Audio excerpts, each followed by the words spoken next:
Start by selecting the appropriate beam type that matches your profile. Step beam, structural beam, box beam. For step beams, complete sections A through E. Section A. Measure the outermost rack bay depth. The measurement should be taken from the outside face of the back beam to the outside face of the front beam. Section B. Measure the topmost thickness of the beam.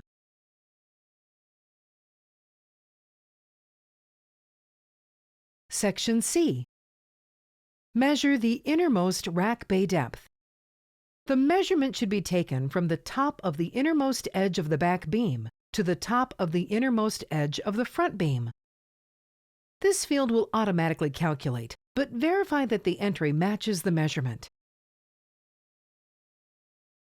Section D. Measure the top inner face to capture the vertical height of the step.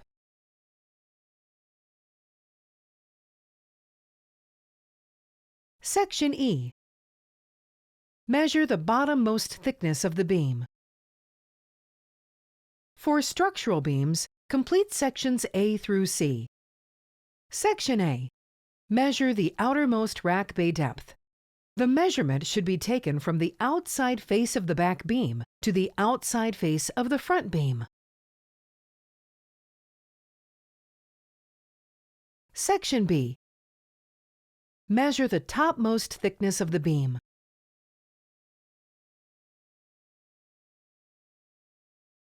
Section C. Measure the innermost rack bay depth. The measurement should be taken from the top of the innermost edge of the back beam to the top of the innermost edge of the front beam. This field will automatically calculate, but verify that the entry matches the measurement. For box beams, complete sections A through C. Section A. Measure the outermost rack bay depth. The measurement should be taken from the outside face of the back beam to the outside face of the front beam. Section B. Measure the topmost thickness of the beam.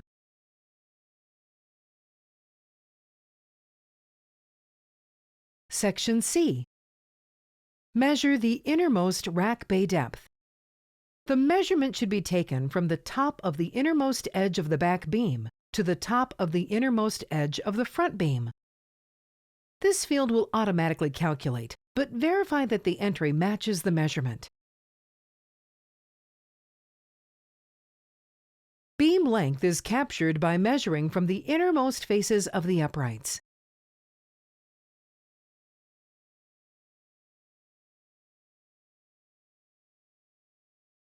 Capacity per shelf level is the maximum weight of the level as rated by a structural engineer. Capacity per deck location is the load weight that will be placed at each position.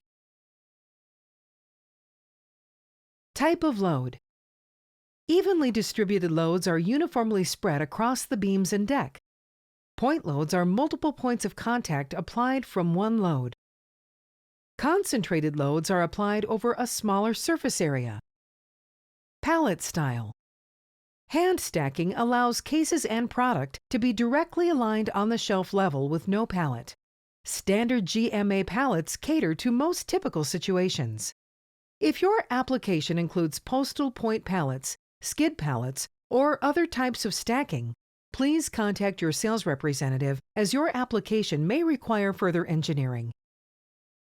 Quantity reflects each individual location, giving the full amount of decks needed. Wire deck depth is the front beam to back beam size requirement. Wire deck width is the side-to-side size requirement.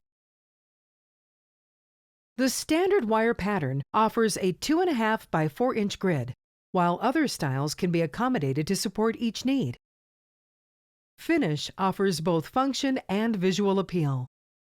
Durable powder coating comes standard in industrial gray. Custom colors are available upon request. Optional electro-galvanized finish can handle cold or outdoor applications. Optional hot-dipped galvanized finish offers the most protection for tough environments. Additional options maximize your functionality.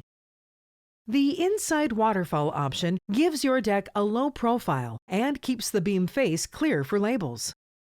The reverse waterfall option prevents product from falling off the back of the pallet rack. And the inverted channel option prevents the collection of food and debris in the channels.